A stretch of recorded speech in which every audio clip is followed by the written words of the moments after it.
Hello YouTube. It is Burbazooka. Is it possible to give a purse to close people? Choose a gift for close people is not an easy thing. We want to surprise a person who is close to us and please him with an unusual, but also useful gift. One such is a good purse. The thing that every person uses every day, so he can at that moment think about you. Have you heard that donating a wallet is not a good idea? It would seem, then this gift which is not too expensive, and at the same time useful, is bad? People say that a purse cannot be given because a person will have serious problems with money. In order that this does not happen, it is recommended not to give close people an empty purse. Even small bills will save the birthday boy from unhappiness. Equally important is the color of the wallet. After all, each color has its own meaning.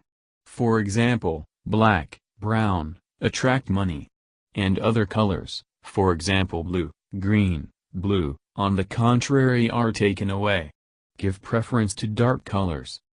Another bad feature is the presence of a mirror in a purse. Choose another option, even if it's easier. The leather of the wallet has nothing to do with the money of your loved one. Here, as they say, the taste and color of comrades is not. Thank you for your time and attention listening to me. Don't forget to hit the like button and subscribe to our channel. You can also click the bell sign to be informed about new videos. Have a great day.